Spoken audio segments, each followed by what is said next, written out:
There is little chance of us ever understanding the various orders of Daedra and their relationships to the Daedra lords and their dominions, of the varieties of Daedra that appear in our world, and the varieties of their relationships to their fellows and their Daedra patrons. There is no end. In one place and time they are seen to be this, and in another place and time they are seen to be the opposite. There are no limits to the varieties of behaviours that may be observed. From whom may we seek answers to our questions about these beings? From mortals, who know little but what they may observe of another world? From the gods, who speak in riddles, of enigmas wrapped in mysteries, and who keep things from us, the better to preserve their domination over us? From the Daedra themselves, who are never the models of straightforwardness or truth-telling, but rather are famous for misstatements and obfuscations. The dissident priest named Arania Drafan would assert that little we learn about the Daedra can be believed, and scarce few sources can be trusted. But as FudgeMuppet's resident Daedrologist, I'll take it upon myself to delve into the lore of the Daedra, and frivolously try to understand these entities that are far beyond mortal understanding. Hey guys, it's Drew here and welcome back to FudgeMuppet. Here on the channel we've covered the Daedric princes and the lesser Daedra in great detail, but today, thanks to a great suggestion I saw from Rory in the comments, I'm going to be ranking the known Daedra by their achievements, and determining who is the greatest Daedra of all time. This isn't an easy list to make, as the Daedra are nothing like us mortals. The word Daedra literally translates to not our ancestors, and frankly, I don't think they could care less how great or insignificant we think they are. The mortal perception of power and worth is irrelevant to such creatures. But we're not going to include the Daedric princes in this list, only the hordes of lesser Daedra found in service to these lords. Their accomplishments are much easier to quantify and compare. But here I go rambling again, adding minutes to this already long and extensive video. How about we get right into it, by rattling off our honourable mentions. These lesser Daedra are noteworthy, but pale in comparison to the greatest inhabitants of Oblivion. I'm gonna start off with a Dremora who earned himself a spot on this list for the sheer weight of his balls alone. This lesser Daedra decided it was a brilliant idea to pull a prank on the Daedric prince of domination and enslavement. The prince in question is Molag Bal. He's also known as the Defiler, the Harvester of Souls, the Corrupter, the Lord of Brutality, the Sower of Strife, and the Prince of Pain. Yet this bright Dremora was not dissuaded. Zikanaz was the culprit of an event recorded as the Seat of Tyranny Rude Cushion Incident, and this incident involved the Dremora placing a whoopee cushion on Molag Bal's throne. The Prince of Domination wasn't amused by Zikanaz's practical joke, as the Dremora was banished from Cold Harbour and eternally imprisoned within his own private pocket prison realm. Let's hope he found it funny, as he'll need that memory to keep him entertained for the duration of his eternal imprisonment. On a more serious note, our next honourable mention proved much more useful to Molag Bal's plans than Zikanaz. This beast was not always a Daedra, but his might piqued the interest of the Prince of Domination. His name is Bozakodstran, which in the dragon language means boldly wheeled storm. Bozakodstran was undeniably bold, as even when the Dragon War came to an end, and the Nords emerged victorious over their draconic overlords, he refused to suffer defeat. Most of the dragons submitted to the ever-pernicious mortals, and those who weren't slain went into hiding. But if the stories are to be believed, Bozakodstran was too great to be killed by men, and far too proud to be cowed into seeking refuge. So he exerted his nigh-divine will in an attempt to fly beyond the borders of the Mundus, and though he did not succeed, his effort was valorous and remarkable, and impinged upon the attention of Molag Bal himself. Bal noted this feat of will force, considered that the race of Dove had achieved dominion over much of Nirn, and thus spake unto this Bozakodstran, offering him a place of honour and privilege in his domain of Cold Harbour.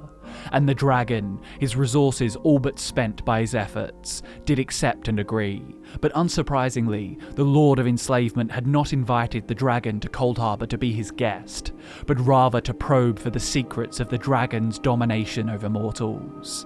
Bozakodstran was bound in chains and held captive in the Tower of Lies.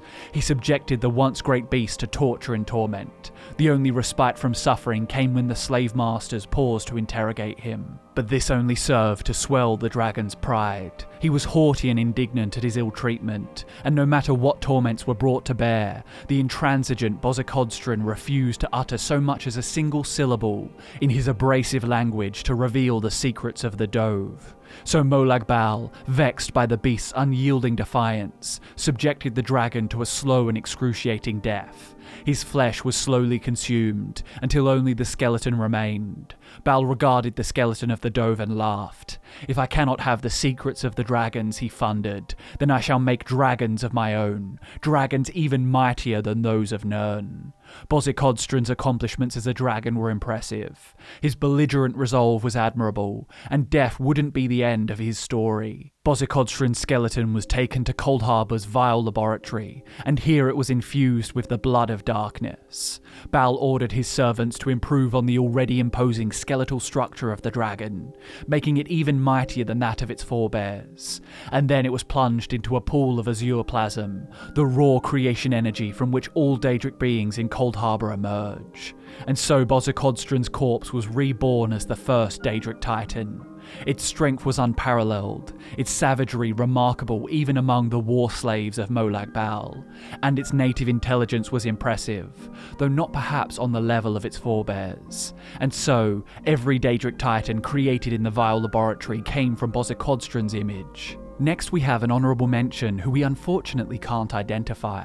I don't have a name or even a gender, though gender is a bit of a fluid concept when it comes to the Daedra anyway. I wanted to mention this unnamed character on the list simply because it's so unusual to actually have a story to tell of a positive interaction between mortals and the Daedra. The Daedra in question was an Oriole, or a Golden Saint as they are commonly called in the Shivering Isles.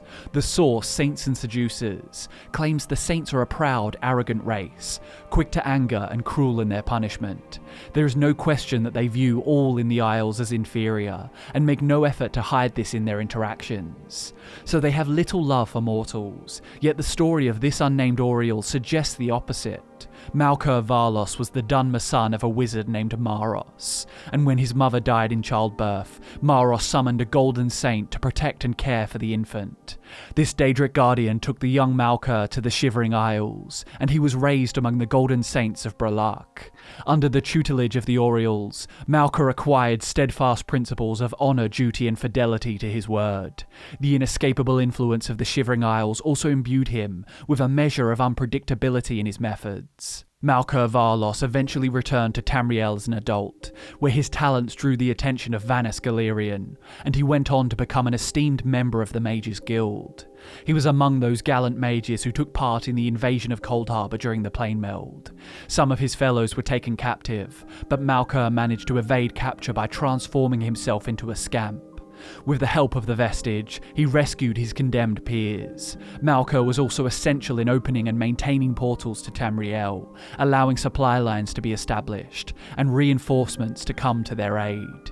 He was also present for the final assault which put an end to the Plain Meld. Of course, Malkur's achievements are not the achievements of the Oriole who raised him, and that's why we're still in the honourable mentions, but I thought that Golden Saint deserved to be included. Their kind are known for looking down upon mortals, yet this Oriole didn't seek to trick Malkur's grieving father upon summoning, and actually fulfilled the substantial task. We have one final honourable mention before we reach our top 5, and this winged Twilight is rumoured to be Molag Bal's own daughter. I'm not talking about female vampires who call themselves daughters of Coldharbour. No, this lesser Daedra is supposedly the Daedric prince's own offspring. Her name is Molag Grunda, and she was the guardian of the chasm of Coldharbour. In truth, Molag Grunda is only an honourable mention because there is no direct evidence at all that she has any relation to the Prince of Domination, and I'm certain that Bal would scoff at the assertion that a lesser Daedra, especially a semi-intelligent bird-brained lesser Daedra, could possibly be his kin.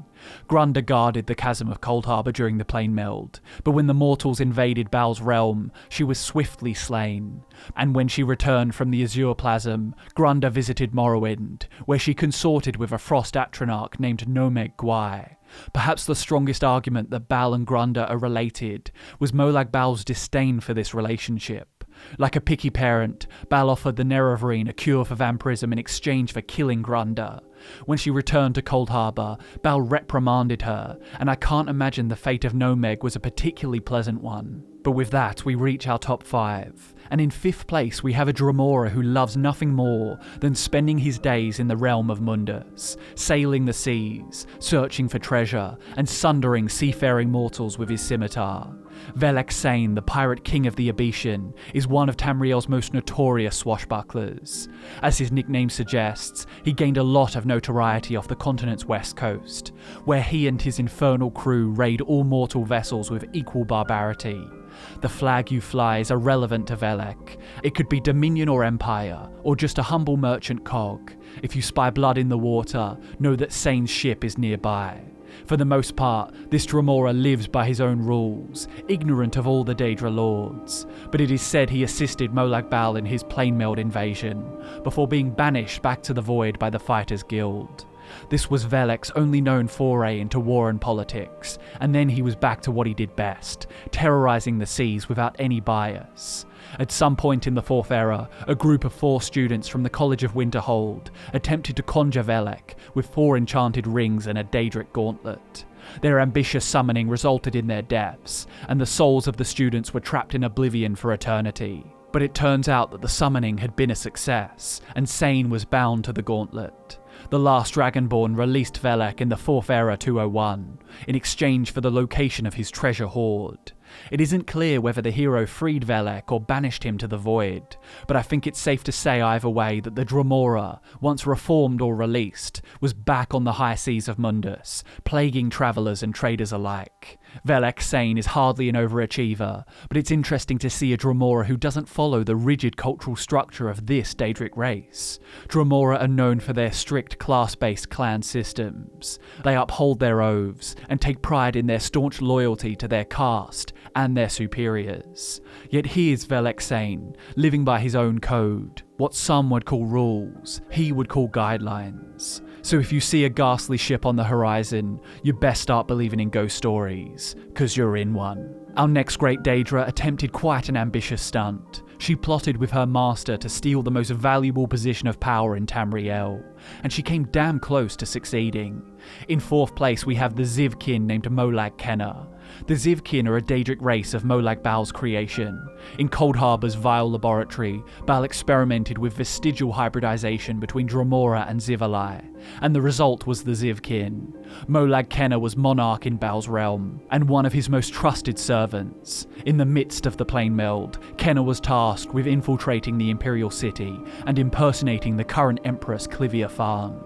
While disguised as Empress, she would have access to an Elder Scroll, which Bal hoped would hasten the merging of Tamriel with Cold Harbour. But Molag Kenna was confronted during the ritual by the Undaunted and a moth priestess named Terran Arminus atop the White Gold Tower. She was slain before the ritual could be completed and sent back to the Void. Taking the bronze, we have a greater Nocturnal of Evergloam, who fought against the Daedric Prince of Destruction Mehrunes Dagon during the invasion of the Imperial Battlespire. Shrikes, or Nocturnals as the name suggests, are a race of feminine-formed Daedra usually found in service to the Daedric Prince Nocturnal in her realm of Evergloam. Nocturnal Lieutenant Jaciel Morgan rules over a pocket realm of Evergloam called Shade Perilous. It is a pocket realm coveted by power-hungry Daedric clans, due to its abundance of darkling mana. Morgan was a competent ruler and a powerful Daedra, but her greatest weakness was her proneness to bouts of debilitating melancholy. When in the recesses of her mind, wallowing in deep despair, she is completely inconsolable and unreachable by even her most trusted apprentices. Nevertheless, Morgan held dominion over Shade Perilous and maintained the precarious loyalty of the clanless Dark Seducers of Evergloam. However, this truce was broken when the Seducers defected to the side of Mehrunes Dagon. Evergloam was not the primary target of the prince's invasion, and Dagon had not initially planned to conquer Shade Perilous, but 3 of his senior clan leaders were ambitious and overzealous, so instead of seeking passage through Morgan's domain, they used their new allies, who were well familiar with the Pocket Realm, to conquer it These clan chiefs were Daedra Sade of the Sade clan, Zivalai Moath of the Zivalai clan, and Imago Storm of the Dremora clan. They succeeded before eventually abandoning the realm, leaving it to be fought over by the Flame and Frost Atronachs. Jaecial Morgan was ashamed by her failure to maintain control over her pocket realm, and the subsequent sorrow she experienced plunged her into an unyielding depression. Her closest servant, Daenira Catras, had counselled Morgan to trust the seducers, but that counsel had of course proven to be unwise. Thus the lesser Nocturnal blamed herself for Morgan's despair. Daenira sought out an apprentice from the Battle Spire to help her rouse Morgan from her melancholy. The apprentice struck Daenira with an enchanted dagger, sending her to the void.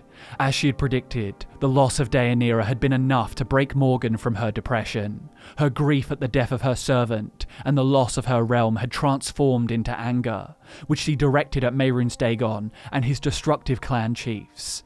Morgan held off the prince's immense power just long enough for the apprentice to strike him down with the sword of the Moon Reaver. Thanks to Jaecial Morgan's assistance, the Battle Spire was saved from complete annihilation, and Dagon was banished to the void. Shade Perilous was liberated from the control of Dagon's chieftains, and while it isn't confirmed, Morgan and her Nocturnals likely regained control over this pocket of the Evergloam. In second place, we have an Aelid Sorcerer King who became Meridia's champion. The Lady of Light gifted him with immortality, imbuing him with a terrible and blinding golden hue. And with this in mind, this mighty warrior of radiance would not be pleased to hear he was given the silver medal and not the gold. I'm of course talking about Umaril the Unfeathered. I know what you're thinking. Umaril was an Aelid, and his true parentage isn't known, so how can you call him a Daedra? Well, his race is a little bit complicated. The Aelids made a pact with Meridia, and the elves fought side by side with the Glister Witch's golden Aurorans, Daedric beings made of pure light. Umaril is said to have had the blood of the Arda and would never know death. But the Atada does not only refer to the Aedra, it also refers to the Daedra. The Atada were the original spirits of the Aedra and Daedra. Umaril had an Aelid mother, but a divine father, and it's likely that this father was Daedric, not Aedric. Umaril resembled an Auroran, only much larger, and his alliance with Meridia ensured that when he was killed, his spirit would reform from the void in her coloured rooms. Sounds a lot like a Daedra to me. The Song of Pelennor states that Umaril spoke of his father to the White Strake. The half-elf showed himself, bathed in meridian light, and he listed his bloodline in the Aeladun and spoke of his father, a god of the previous Kalpa's World River.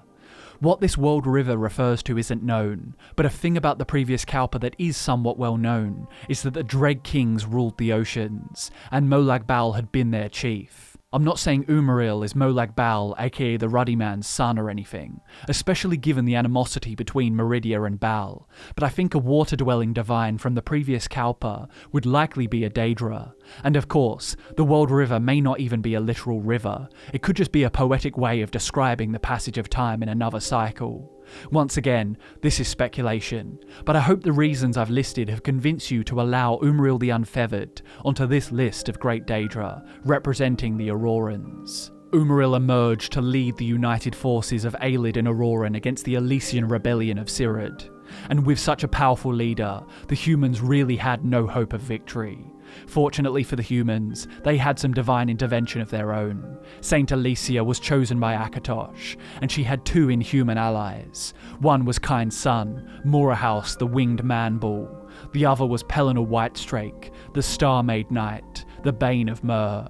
Umaril stood between the armies of man and the Tower of White Gold. When Pelennor came, Umaril sent his Thundernarks to harry the long march of the rebellion, and he sent waves of Aurorans to ruin Pellennor's advance from afar. The Whitestrake slew them all, and stood among those golden corpses that lay like candlelight around the throne. Then the Aelid Sorcerer Kings, each one heavy with valiance, surrounded him. Pelennor called for Umaril the Unfeathered, who tarried in the shadows of the White Tower. Here Meridia's champion wrought the arrows and axes of his soldiers with powerful sorceries, before sending them to weaken his foe. Only then did Umriel step onto the battlefield to face the Star-Made Knight. The details of this duel were forever lost to time, as the text was lost from the volumes of the Song of Pelennor, but by the end of it, Umriel was laid low, the angel face of his helm dented into an ugliness which made Pelennor laugh. His unfeathered wings had been broken off with sword strokes, delivered while Pelennor stood frothing above him, insulting his ancestry and anyone else that took ship from old Elnefey. This provoked a response from the gathered Sorcerer Kings, who avenged Umriel by cutting Pelennor into 8 pieces. Umriel the Unfeathered was defeated by Queen Alicia's champion, who was also one of the greatest warriors ever to live. If he ever lived at all, that is, for Pelennor Whitestrake was no mere mortal. Umriel was cast adrift in the waters of Oblivion, before being reborn in Meridia's coloured rooms. He stayed here for thousands of mortal years, before returning to take vengeance on the Divines. His Aurorans desecrated the chapel of Dibella and of Mara, but the champion of Cyrodiil gathered the Crusader relics, and delivered the ultimate killing blow to the immortal Sorcerer King. He slew Umriel on the mortal plane, and then followed him to the spirit plane, where Umriel the Unfeathered suffered his final defeat. And that brings us to first place. To find the greatest Daedra of all time, we have to travel back to Molag Bal's realm of Coldharbour one last time. Taking the gold, we have another Dremora, and a member of the Full Killer's Dremora clan. Her name is Lyranth the Full Killer, and without her, Molag Bal's plane meld would certainly have been successful. Lyranth was a loyal servant to the Prince of Domination. She considered him to be the true master of all Dremora, but things got complicated when the Deathbringer clan betrayed the Full Killer clan, and Lyranth was banished from Bal's realm. The other members of her clan were not so lucky, as their vestiges were trapped by a powerful Grievous Twilight named Dusk. He incorporated their Daedric vestiges into the forging of an enchanted set of armour. In the 582nd year of the Second Era, the banished Lyranth was summoned by the Aldmeri Dominion during their invasion of Blackmarsh. Their plan was to exterminate the Argonians and conquer the region of Shadowfen. She was bound inside the ruins of Tenmore Wok until she was found by the vestige. She offered to reveal the Dominion's plans in exchange for her freedom. Once she had escaped, she could plot her revenge against the Deathbringer clan. Following the Daedric occupation of the Imperial City, the Grievous Twilight, wearing the vestige armour of her clanmates, had been appointed Lord Warden of the Imperial City prison. So Lyranth travelled to Cyrodiil and slew the beast with the help of the Undaunted. Her vengeance was complete when she trapped Lord Warden Dusk's vestige in a shield, and rescued the Fool Killers from Dusk's armour. They returned to Coldharbour to plan their attack on the Deathbringers. Soon later, the mortal invasion of Coldharbour was underway, and Molag Bal's scheme was beginning to unravel. Lyranth aided in freeing a large group of mortal prisoners from the Tower of Lies, and advised Vanus Galerion on how best to overcome the Dremora's last line of defence, the Reaver Citadel. But why was Lyranth doing this? Well, when the Deathbringer clan, under the leadership of Valkanaz Ceres, betrayed the Full Killers, they rose to prominence in Coldharbour. Ceres became a trusted counsellor to Molag Bal, and the Deathbringers were heavily invested in the plane meld. By aiding the mortals, Lyranth and her Full Killers disgraced Ceres and his Deathbringers. In exchange for her knowledge, Lyranth demanded that the vestige kill Ceres, banishing him from the peak of his power back to the Void. With Ceres disposed of, the Deathbringers were done for, and the Full Killer clan was restored to power in Coldharbour. She opened the way for the mortal invaders to reach the Endless Stair, and they successfully destroyed the Planar Vortex. The plane meld was officially over, and what was a miraculous escape from total catastrophe for the humans was simply revenge for Lyranth the Full Killer. It would be a long time before any zealous clan leader sought to cross the Full Killers again. I wouldn't be surprised if no Dremora has tried since, for even the Daedric Prince of Domination Molag Bal himself was humbled by Lyranth's intervention, and that's why Lyranth the Full Killer is the greatest Lesser Daedra of all time. Time may be arbitrary to the Daedra of Oblivion, and Lyranth may not bat an eye at any prestigious title bestowed upon her by a lowly mortal like myself, but still, I hope you enjoyed the video. Thanks so much for watching. I've been Drew, this has been FudgeMuppet, and I'll see you in the next one.